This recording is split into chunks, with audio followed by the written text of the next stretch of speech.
everyone. How are you? Just 1 second. Gonna get my microphone on. And there you go. If this works.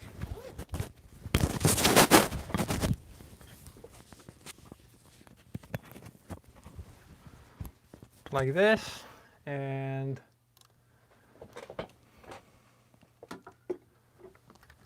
plug the guitar in. I'll be able to see you soon. There you go. Hello everyone. I hope you can hear me. I'm going to set up the camera.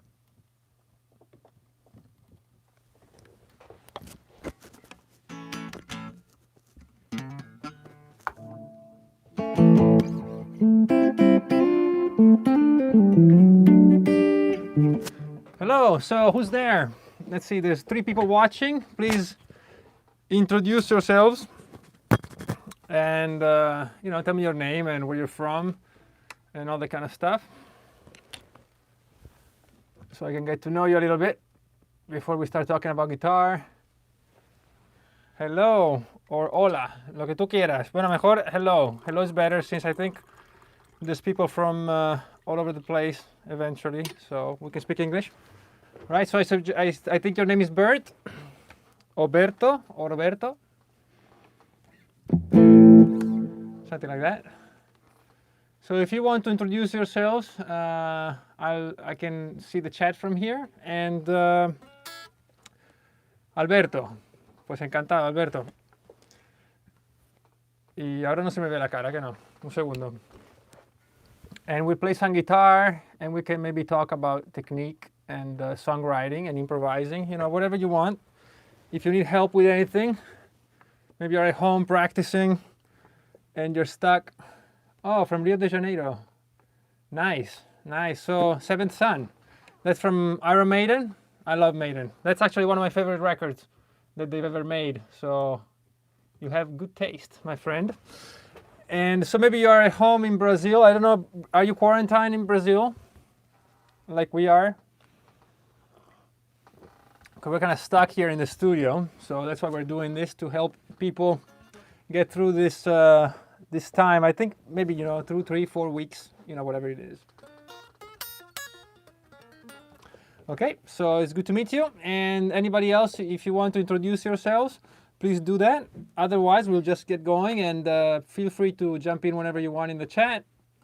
And you can ask questions. We can talk about anything you want to talk about guitars. If I know a little bit about that, I'll explain it to you. And if I don't, I'll just say it, and we'll save some time.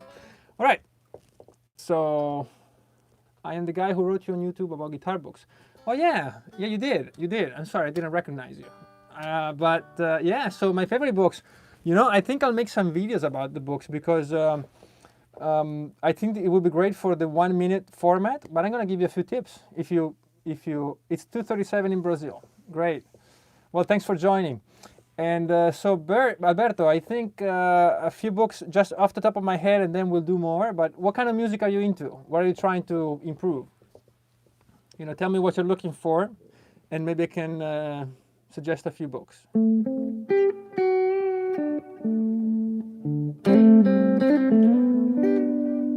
Whoops.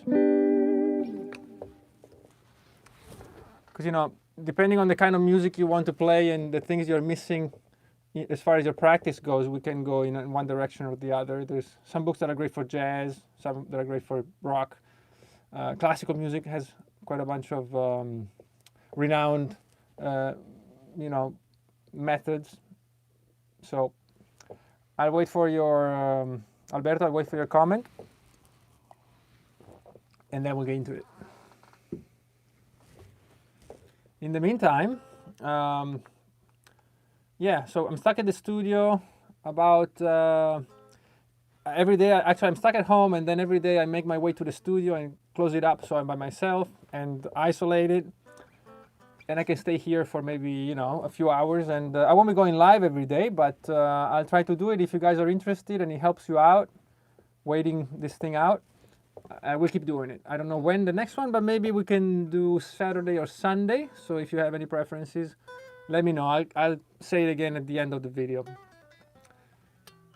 I'm waiting on Alberto to tell me what kind of stuff he wants to learn, so I can suggest a few books for him. In the meantime, if you have any more questions, write them. Just write them in the comments in the chat, and I'll be able to get to them in order, more or less. And if I don't answer you, it's just sometimes the chat just keeps scrolling up, and if I'm missing your question, just write it again. Don't worry about it. I don't mind, and I'll eventually get to it.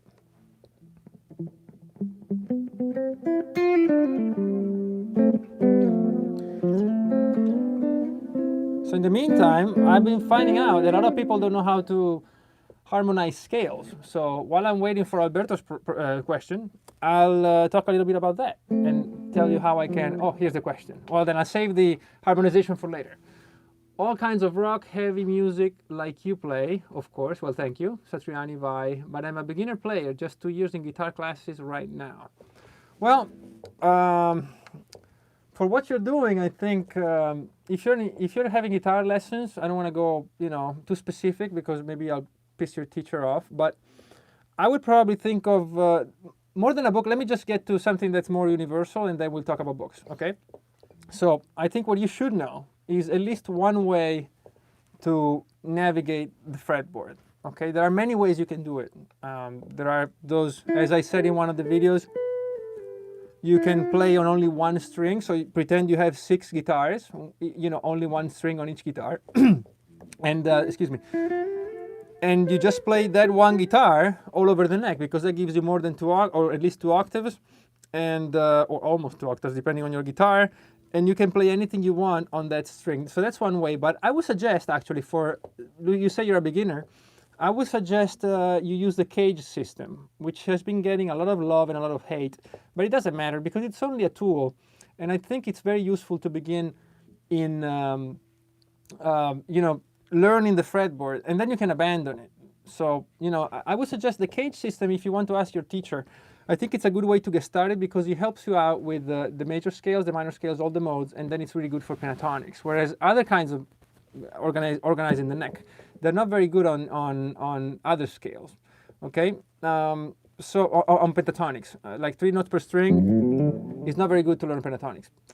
And so I would suggest you do your caged, on all 5 positions, learn how to move them around. That's one thing. And then I would study chords. And for chords, there are many books. But one that I like a lot, and might be a little advanced for you right now, but you can start going over it, is, and I suggest this book to a lot of people. It's called Mickey Baker, Jazz Guitar. There's 2 volumes. And you can start with the first one. You don't need the second one.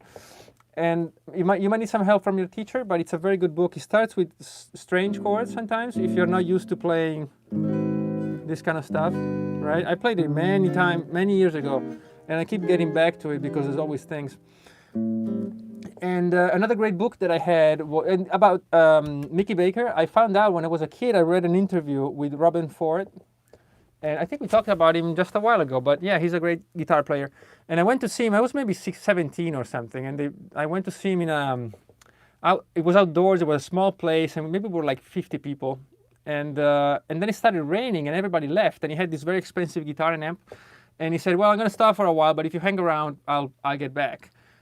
And so we waited for like an hour, and he came out and played another hour and a half just for like 6 people. So and he suggested that the Mickey Baker book was where he got a lot of his chords from. And so from then on, it was in the 90s in Italy, so you couldn't find all this stuff everywhere. There was no internet, but we managed to find a copy, and so we would pass it around. We maybe get one chord right and all the others wrong, but it's a very good book.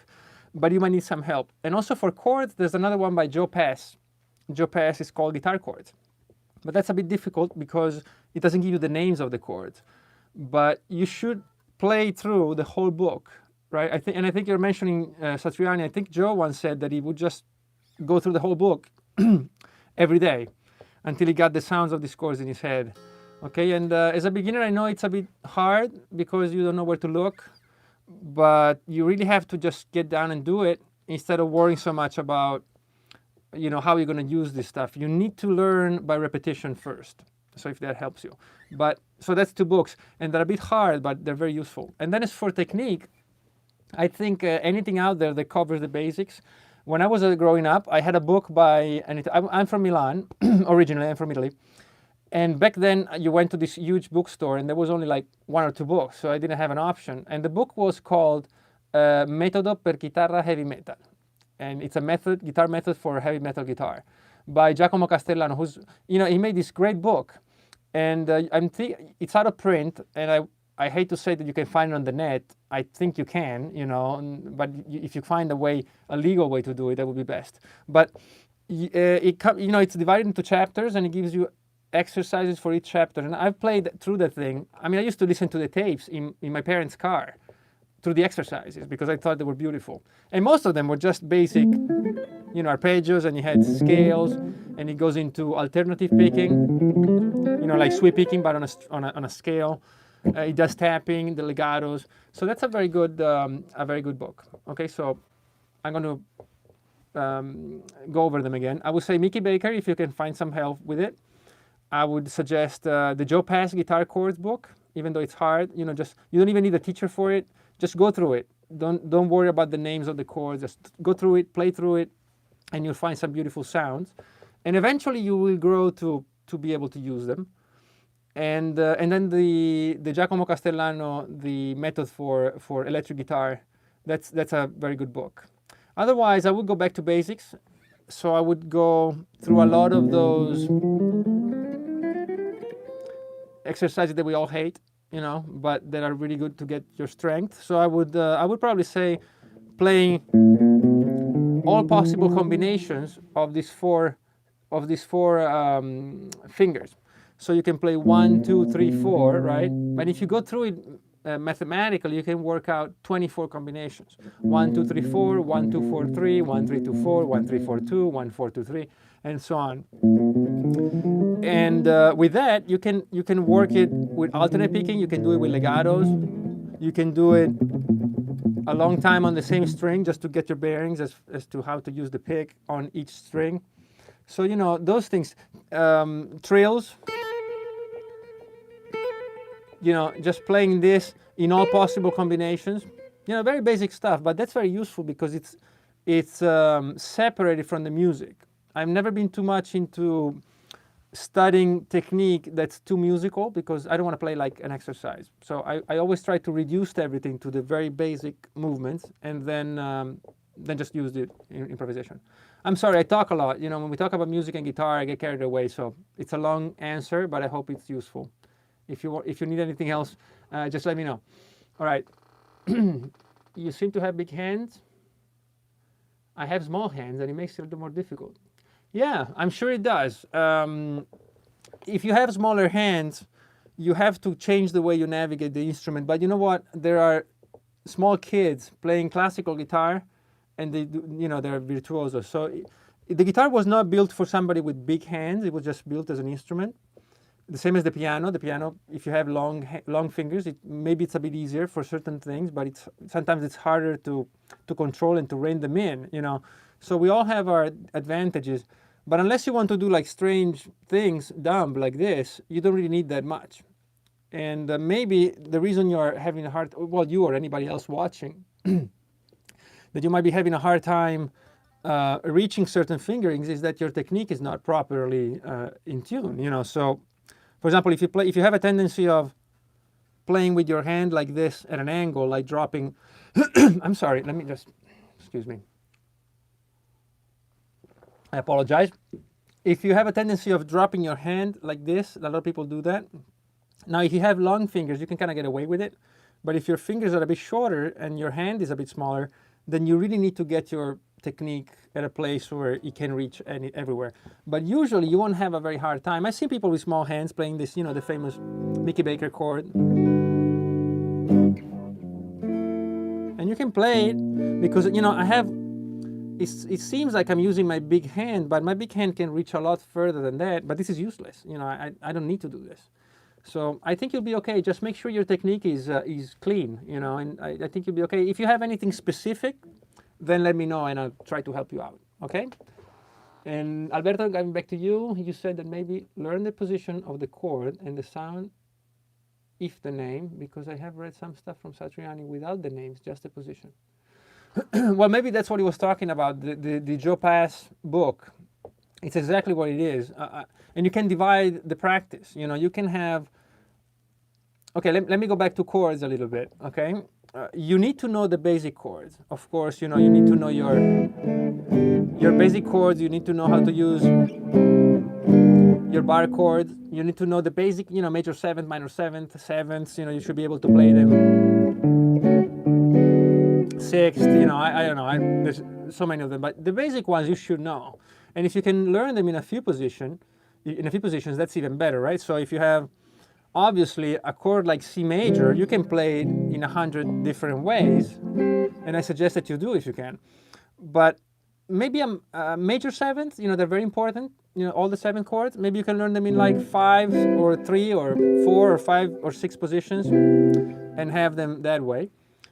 And then when you're learning a 13 chord or a flat 5 sharp 9 chord, how many do you need, right? Maybe you can learn just a couple of those.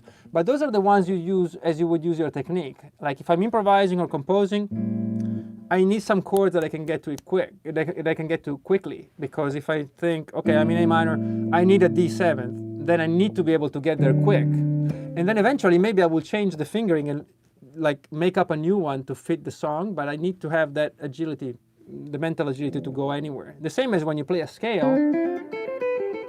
You don't want to go like, okay, well, let me think about this. C, was it D? You know, you can't do it. You have to know where to find the scale, and then maybe you choose a different order for the notes. But you have to be quick, or maybe even this D, you decide you want to play it here because it sounds a bit different, right?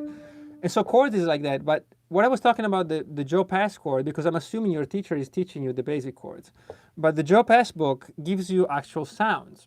So it really focuses on the sound, and maybe some chords are like, now we can give a name to this chord. I don't know if this is one of them. I'm kind of blanking out now, but you know, like the 11th. Now these chords, you can just learn for the sound.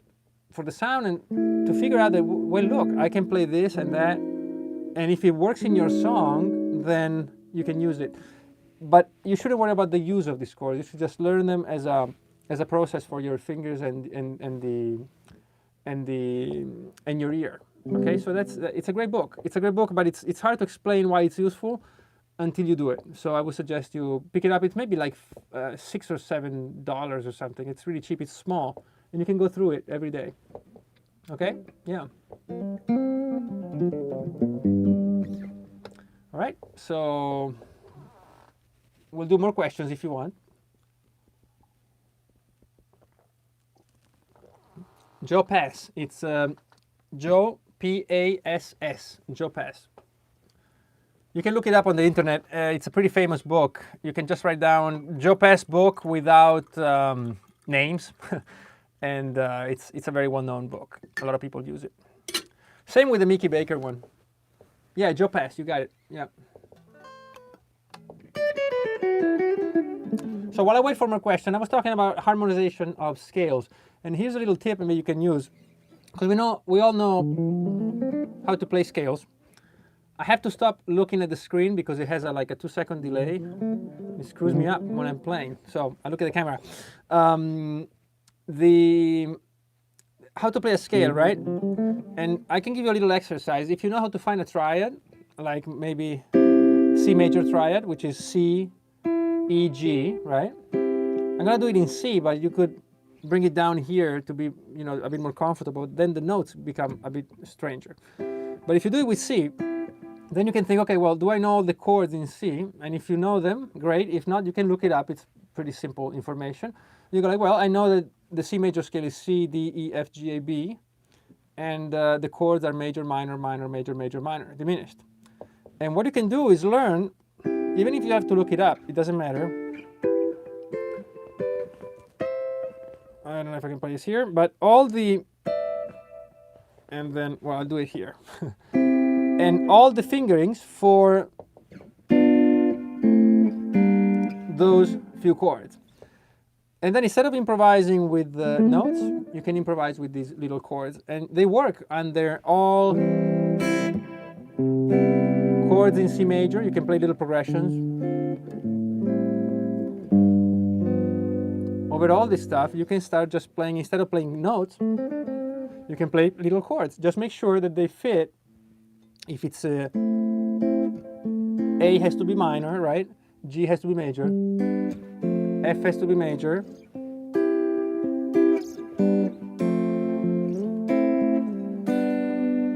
It sounds basic, right? But if you do it over roots that are not the roots of the triad, like for example over A, you see this C major over A sounds a lot more interesting than if I were to play it over C.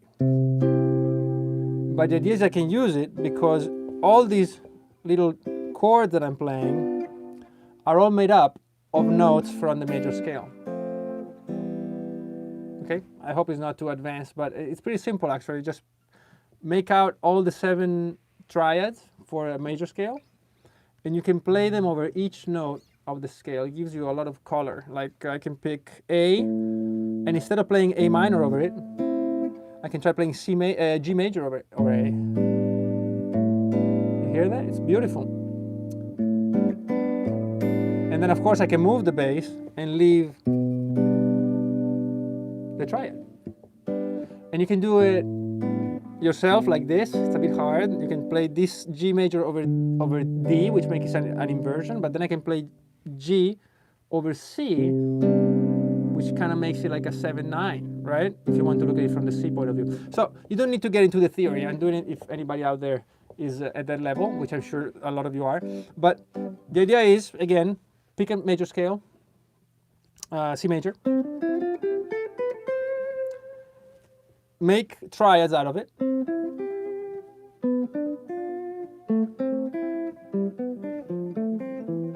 What I'm playing is all the possible chords: C major, D minor, E minor, F major, G major, and I'm going to go back here, A minor, B diminished, and C major, right? And you can improvise just with those, with nothing behind them. You have 1, 4, 5 major. Whoops, sorry. Looking at the screen again. And you can use the minors. But then you can actually have bass notes in the bass and kind of disregard them. You know, don't worry about them. Just keep playing those triads over whatever bass note, and you'll get some strange, beautiful sounds. Okay? All right, so that's my little contribution today. They should keep you busy for the whole virus thing, actually, if you work on it, because all these chords have inversions. But unless you ask me to, I won't go into that. So if you have any more questions, please let me know, because I'm not very good at talking in front of a camera, so I need help. Send me some questions.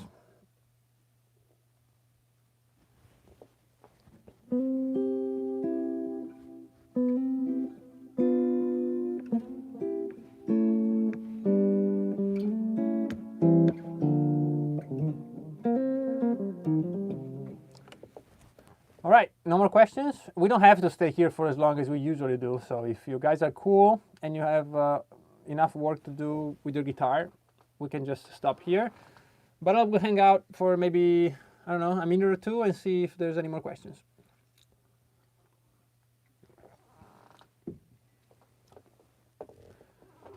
Hello, John. Hey, Andrew, what's the best 5-minute warm-up? Oh, the best 5-minute warm-up, it depends, that's a good question. It depends on your level. Like, it depends on what you're working on. For example, if you're still studying scales, one good warm-up is actually playing the scales you're trying to learn, right? So if you are a beginner and maybe your teacher said, okay, well, you have to know your 5 positions of the C major cage system or whatever, then as long as you stay relaxed, you can actually use this as a warm-up, because you can do it slowly, you can do it properly, and you want to do something that's easy. Now, if you're not doing scales, which hopefully, as soon as you know a scale, you abandon the up and down thing, because nobody wants to listen to that, right? But there are things you can do, like you can take an exercise that is that you're working on and simplify it to reduce, there are two things that are hard, that are difficult to do when you're not warmed up and they can hurt you. One of them is to stretch too much, okay? And so if you're doing something crazy, you can still practice it but reduced, and you can reduce the stretch. Of course, you could alter it, like if I want to practice this, I don't know why I would, but if I want to practice this, I can just practice it lower, though that will change the sound. So what you can do, that I see few people do, but it's really easy, is just move it up the neck. I don't know if you're doing this or whatever dumb tapping thing you're doing. You can do it like this. So bring it up and do it very slowly. As long as you don't feel tension in your tendons, you're good. And the other thing you can do for warm-up is chords. And chords can be practiced almost no matter what your level is, even if you're really good and you're really experienced. Because changing from one chord to the other, there's always one chord that you can get to, right? So again, maybe this one is not the best example because I'm stretching out, but if it's simple chords to play for your physically, but they're hard to coordinate, that would be a great exercise. And there was one exercise that I had in my encyclopedia, which I don't remember exactly, but it was something like this. So you took, let's do it on fret 5. So on the top 4 strings, I did, I think it was something like this. If not, it's something similar. But it's a 5, 7, 6, 7, like a 7th chord. Right? You play like this, and then you count 1, 2, 3, 4, and you try to wait until the very last second and switch to 7, 6, 7, 5. So you're kind of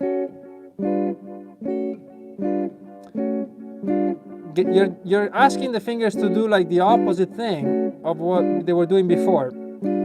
If this is vertical, right? So 5 and this little triangle, they move.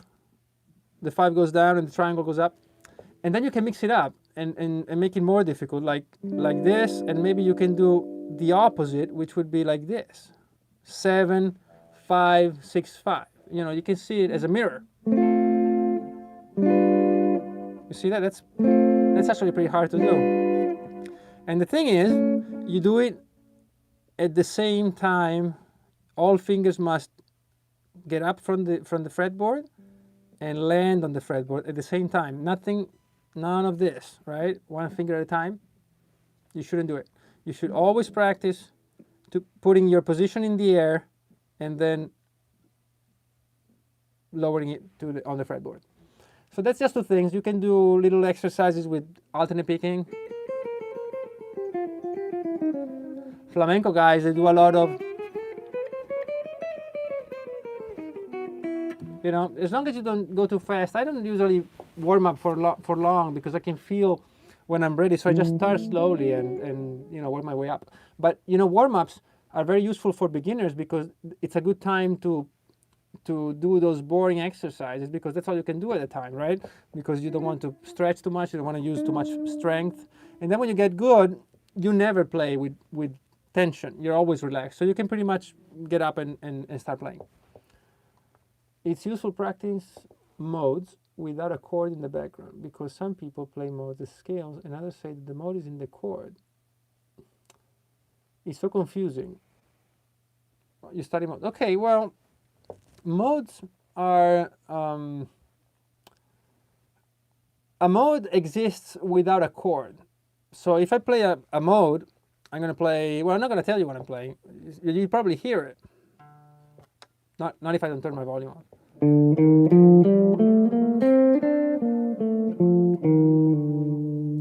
You know, you'll know that it's minor and it's dark, but it doesn't sound quite right? Because a minor scale sounds like this, and I play this.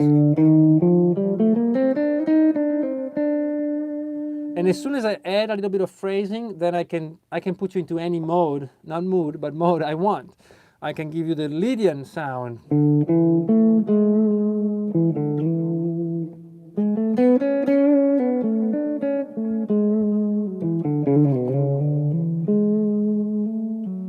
You see that? It's Lydian. I don't need a chord underneath. But in the beginning, if you're not very experienced with modes, the way you play them makes your ear fall back onto the major or minor scale, because that's what we're used to hearing, right? As you know, modes are major and minor scale. They start on different degrees. So if I'm playing a major scale and I start from the 4th degree, it sounds like Lydian, right? So if you're not careful, then you start playing the mode, but your ear is not used to it, and it falls back onto the major mode or the minor mode that's closely related to it. And so the way you fix it is sometimes to have, instead of a chord, just a note. And I remember when I started out doing modes, I used to do them all the time over the E, because I didn't have nothing to record with. And so I play E. You say that's your feeling, that you're falling back onto the major scale, right? And a lot of it comes from experience, for knowing how to use the scale. But in the meantime,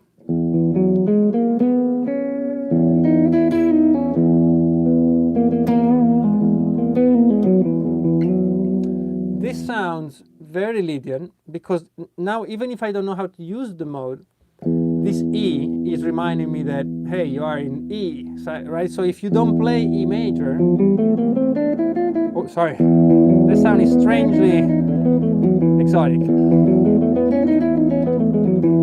right? If I don't play these exact notes,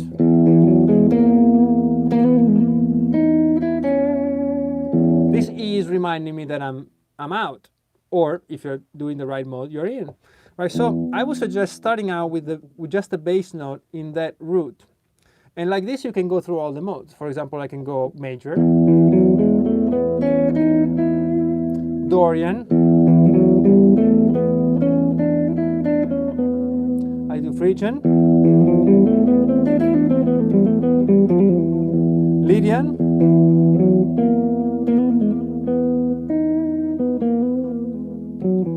right? I can do Mixolydian. I can play it, just trying to see what way you can see it, but the flat 7, that sound, minor, and Locrian.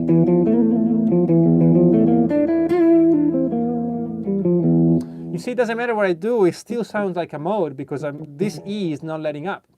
And so it always brings me back to the E, and that makes all the other notes like compared to that E. You always play E, right? I always play E in the bass if I'm playing the modes of E, because that will keep my ear grounded on the root, which is E. And every other note that I play, like this raised 4th of the Lydian mode, it has nowhere else to go, because the E is keeping it grounded.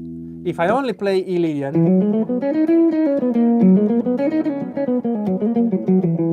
now my ear here runs the danger of falling back on B, which is the major scale that sound like E Lydian.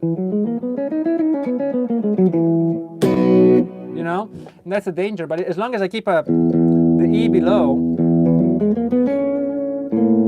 it always how you say, it always brings you back, and so it makes the mode clear and more stable. There are other ways, but I would think this would be a good way to look at it, at least in the beginning. And then as soon as you get used to them, then you have to be able to improvise without that and tell people, not telling them, but without this E, that you are in that mode. And that goes a lot deeper. It goes into using rhythm carefully and efficiently, and understanding notes that have more or less weight as far as how they're played, when, how long they last, even the attack you play them with, and also the relationship between 2 or 3 more notes together that emphasize one or the other. That's a bit too involved for this kind of conversation, but I think what I just said will help you out a lot. Okay, so I hope it helps. And I'm more than happy to answer more questions and to help you out, so you have stuff to practice at home. But I'm sure a lot of you are not stuck at home. But if you're from Europe, and I don't know, How is it in the U.S.? If you have anyone here from the U.S., are you confined to your house, or you can go out? Yeah, you're welcome. No problem, Alberto.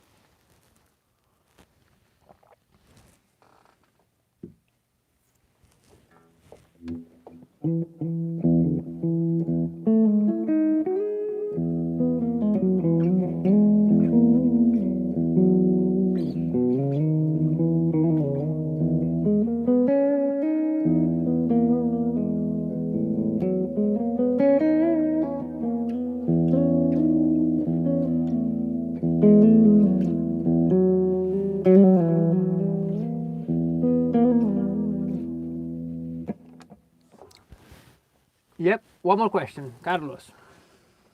Go ahead. In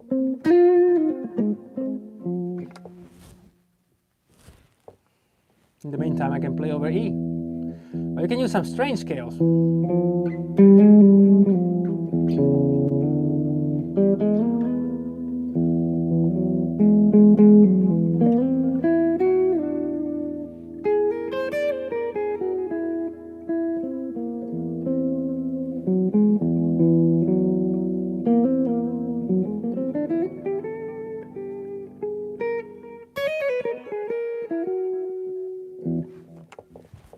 Yeah, you can do all kinds of stuff over E. Well, you can do it over A as well. A is okay. Now, as you work your way up, then you're left with fewer strings. And it doesn't work quite as well to have the high string playing, or B. I always found it too hard. So, but nowadays with loopers and stuff, you can just hit a loop and play all the notes and practice all the modes for those notes. It's great. You can do it with a synthesizer. Just hit the note, like Vangelis used to do. He used to put a weight on a fret, and that would hold the note, and he would play on top of it. So that's an idea. Or you can just program it into GarageBand or whatever you're using. Carlos was wondering, when you're composing a song, apart from intro, verse, chorus, what do you have in mind structuring the songs? Well, man, that's a hard question. So I don't know if you guys are familiar with what I do with my music, but if you're not, you can go and check it out. I do instrumental music, but I do it as if it were a normal song, like a song with a singer, because I've grown up listening to Queen and a lot of Queen, but all kinds of stuff. We have a Maiden fan, I think. Iron Maiden was great. I listened to a lot of Purple and Hendrix and Zeppelin and Maiden, of course, Priest, all these bands, Dio. And so I grew up really focused on songs. And so it's hard for me to go into these long songs that never go anywhere. So I try to focus on a strong sections. And to me, the basic sections when I write are usually three. One is the riff, sometimes called the intro, but it doesn't have to be an intro. So the riff, the main thing, the thing that grabs you when you first hear the song. Then usually it's the verse, and then the chorus. When I have those three things, which are the ones you asked for, after that, everything else becomes an act of trying to make these three things as strong as possible. For example, if I have a song in a certain key, and the song needs to go somewhere, then in the solo, that's when I would do very strange things sometimes. I can go to a different tonality, I can go chromatically. I have a solo that's actually every 4 bars, it goes up 1 fret. It's a pain in the ass to improvise over. But when I wrote it, I thought it would help the song, it will help break up the song and give it a certain twist. So my suggestion is you need to have something, before you add section over section, I would suggest having a very strong something. And it can be a chorus, or it can be a verse, or it can be an intro. And I start a lot of my songs with intros. And by intro, I don't mean necessarily like, some strange stuff, but something that has weight, right? So, for example,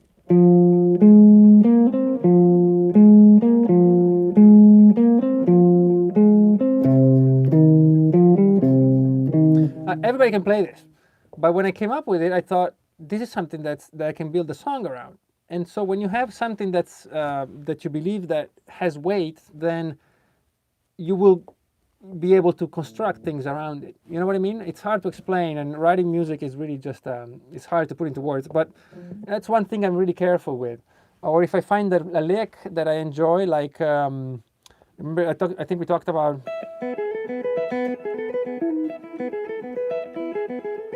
the intro for One a few days ago. Somebody asked about it, and that's something that I can identify very quickly, and I know that I can use this in a way that will help put a song together.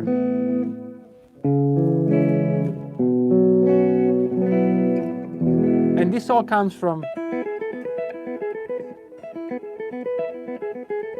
writing this little part. And then when I have that, usually it suggests the next section, which sometimes is the verse or sometimes is the chorus. And then when I get to the break, sometimes I need help, like I need to really think about it. And one thing I can suggest you do is record, as you know, not too well, but properly record. For example, if you have intro, chorus, and verse, and then you don't know what to do, I usually record it right until that point, and then it stops. And then I go out and I go for a walk or something, and I listen to it, and I pretend that it's not my song, and I just listen to it, because we've all listened to a lot of music in our lives, and we kind of know when a song works. But sometimes you're sitting here and you're trying to put a song together, and it's really hard to think critically. And so I do that, and I pretend that it's not my song. I listen to it and I think it's somebody else's song. And if it were somebody else's song, it would be finished. And so when it cuts off, my head sometimes, or very often, starts imagining things that would work with the song, and usually it works. So I know I don't think it answers your question, but that's as good as I can get, because writing music is a very strange thing. But I'll be happy to answer more questions about it if you have them, or not answer them like I just did.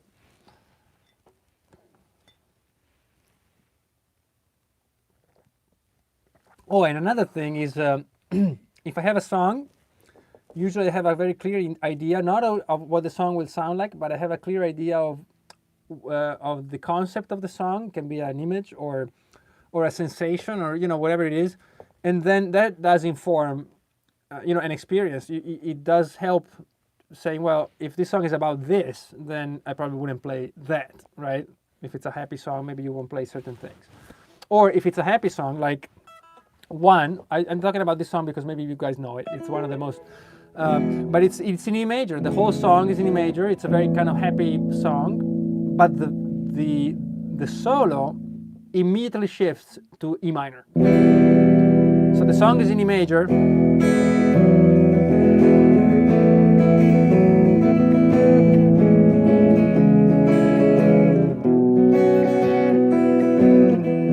Right? But as soon as you hit the solo,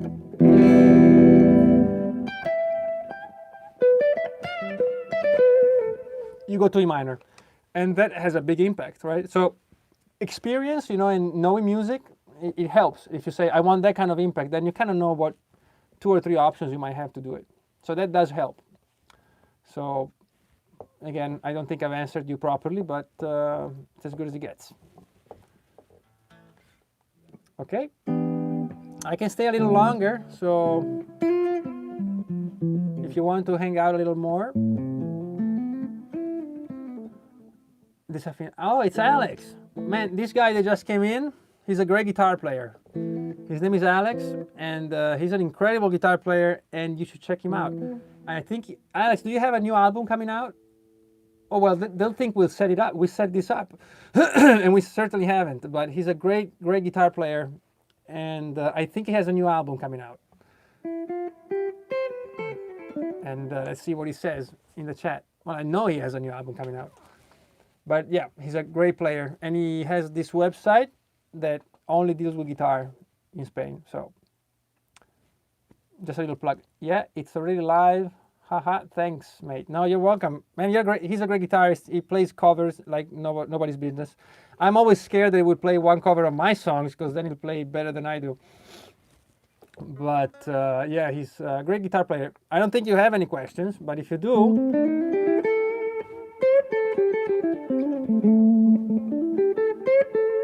Well, I haven't heard it yet. I don't know if it's maybe hasn't been out on.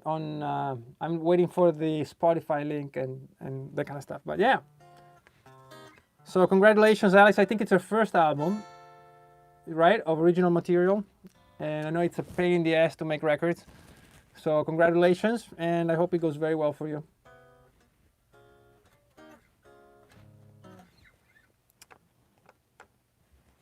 So I'm just gonna hang out a little bit. If any of you guys have any more questions. And this is weird because I'm just staring at my camera, but you guys have been great. So I know some of my answers are not that great, but at least you're very kind about it and gracious. So thanks.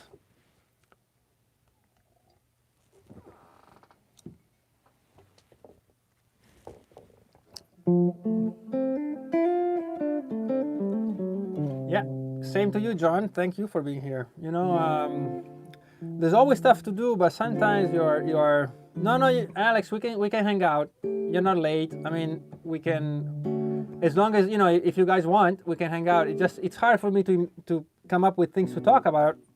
I mean, I can come up with things to talk about music, but then I don't know if you guys are interested. So I prefer questions because I don't want to start talking for like 20 minutes and then realize everybody's left. So that's why I prefer questions, but I'm happy to talk about whatever.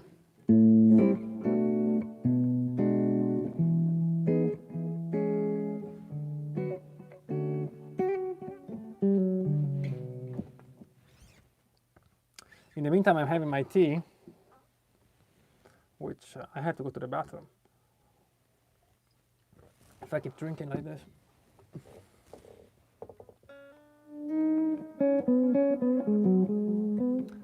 Yeah, so anyway, one thing, I did one of the videos, the 1-minute videos came out today.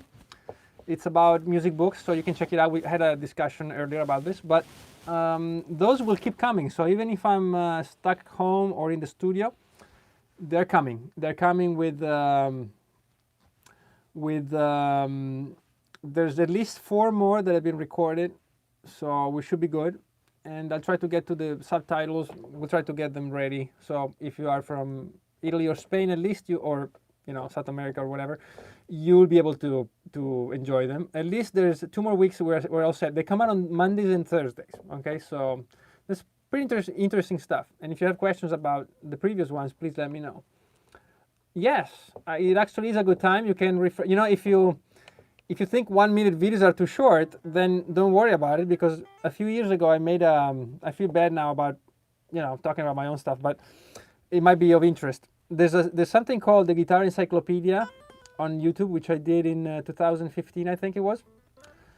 And it's a huge course. It's about 10 hours long, and it goes through all the basic stuff, all the scales, chords, exercise. It has 1 chapter for each thing. So there's one about alternate picking, one about chords, and one about sweep picking and tapping and major scales, minor scales, the modes. There's one whole chapter that are about 1 hour long for each thing, and they're divided into chapters, but then there's also these huge 1 hour long videos on the channel, so you can check them out, and depending on your level, I think some of them will be quite interesting. And yes, if you probably have the time now that you're stuck at home, so.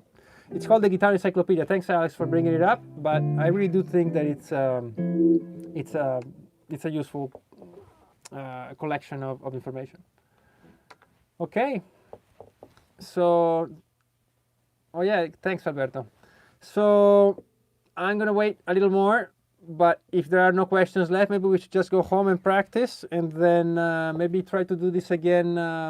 During the weekend, maybe, like today's Thursday. I don't want to bore you, be here every day, but maybe Sunday or Saturday, something like that, and we can set one up again. I announced this, it's on the channel, so if you're subscribed, you should get a notification. I'm not sure you get them though. Otherwise, on Instagram and YouTube, there's always the thumbnail is always up there with the exact time and place, which of course is YouTube, but you'll be able to, you'll be updated. Sunday would be great. Okay, well, we'll do Sunday then. I'll try to do Sunday, maybe the same time, 6:30, because I'm kind of mindful of people in other places, like we have somebody from Brazil, from America, so they can all tune in if they want to, okay? So I won't keep you any longer. Please go back to your guitars, and by all means, check out Alex's record and support him because he's great. He does a lot of stuff for the guitar community. He's been very gracious to me through the years with my records. He's always helped out when he could. And so, yeah, you all stay safe as well. Take care. Don't go out. Stay home. Practice the guitar. And by the time this virus thing is done, you'll all be Paganini's. There'll be guitar virtuosos everywhere around the world, too many of them. So, but do practice a lot, and I'll see you very soon. We'll do Sunday at 6:30 if there are no issues. If not, please check out Facebook and Instagram and the YouTube channel for the scheduled live, which I will be doing probably 6:30 on Sunday. Okay? Thank you very much, everyone, and I'll see you soon. Bye-bye.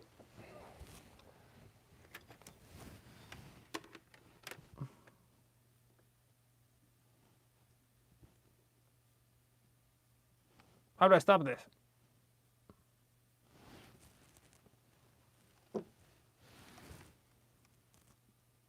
There you go. Bye, everyone.